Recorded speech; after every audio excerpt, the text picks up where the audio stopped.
In the heart of Meadowgrove, where the gentle hills cradle the town and the river sparkles in the morning sun, life moves at a pace that feels almost suspended in time. Among its residents, Priya has always been seen as a woman of grace and quiet strength, her life unfolding in ways that seem to fit perfectly within the town's tapestry of tradition and community. On the surface, everything about her world appeared harmonious. A loving marriage to Rahul, a supportive partner who had stood by her through every ebb and flow, every joy and hardship.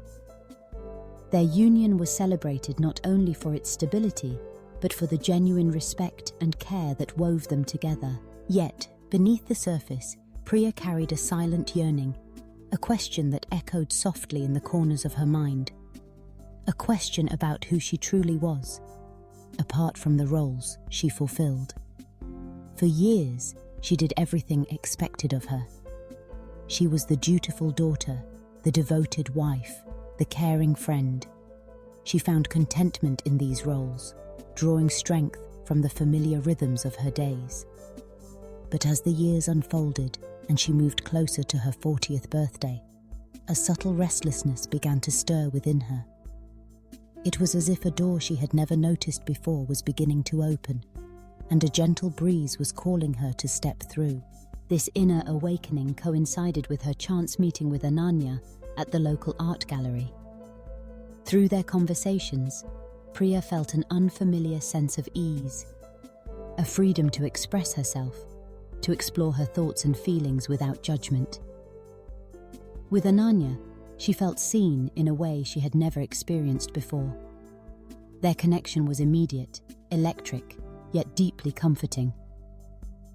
For the first time, Priya permitted herself to listen to the quiet voice within, the one that had always whispered but never demanded to be heard.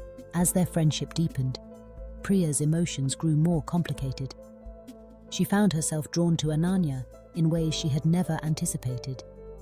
The realization that her feelings ran deeper than friendship was both exhilarating and frightening. She grappled with guilt. How could she feel this way when Rahul had been nothing but good to her? Was she betraying everything she had built, or was she finally honoring her own truth after years of silence? Priya's nights became a time of deep reflection. She questioned what it meant to be true to oneself, and whether authenticity could coexist with the gratitude and love she still felt for Rahul. As she moved through this emotional landscape, Priya began to see her life not as a linear path, but as a journey of growth and transformation.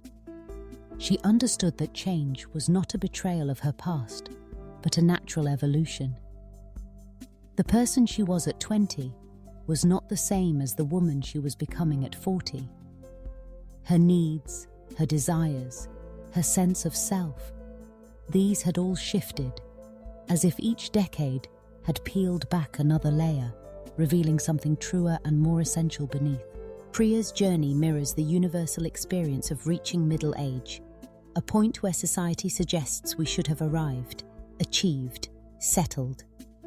But for many, it is just the beginning of a deeper exploration.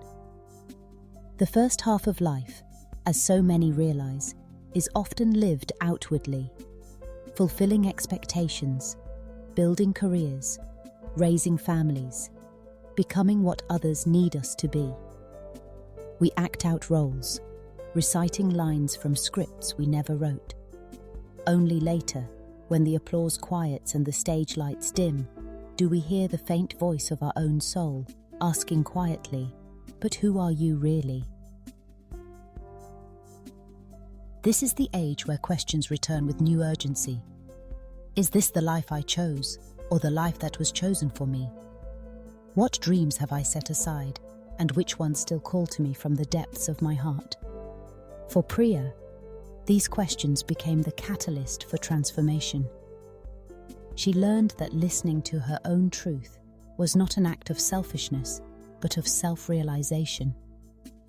She began to understand that love, true abiding love, requires honesty, with oneself and with others.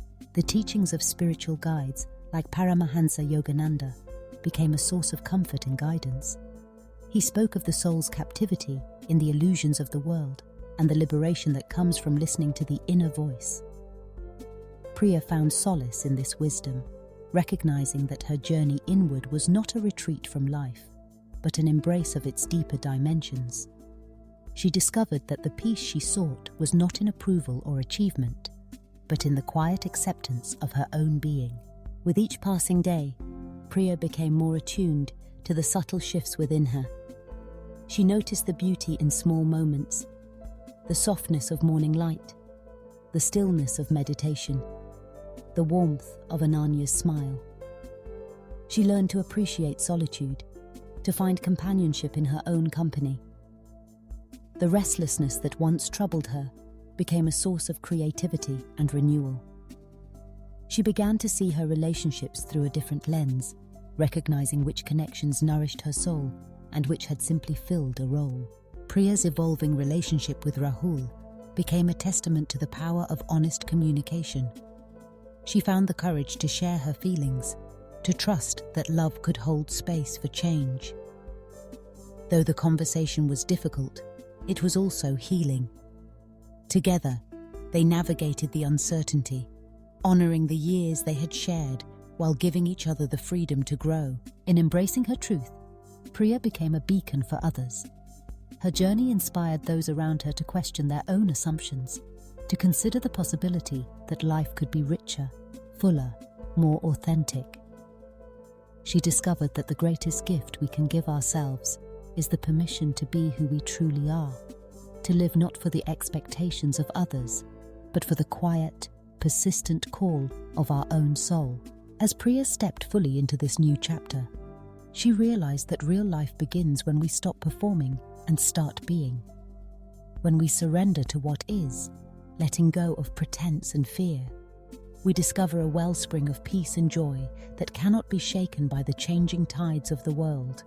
In this space, love is no longer a transaction or a duty, but a state of being, a limitless, compassionate presence that radiates from within. The river that runs through Meadowgrove continues its course, unchanged yet ever renewed. So too does Priya's life, unfolding in ways that are both unexpected and deeply true. Her story is a reminder to us all. It is never too late to listen to the whispers of the soul, never too late to begin anew. In the journey inward, we find not only ourselves, but a connection to something greater, a quiet, abiding grace that makes every moment sacred. And in that grace, we discover that the true purpose of life is not to become someone else, but simply to be, fully and authentically, who we are.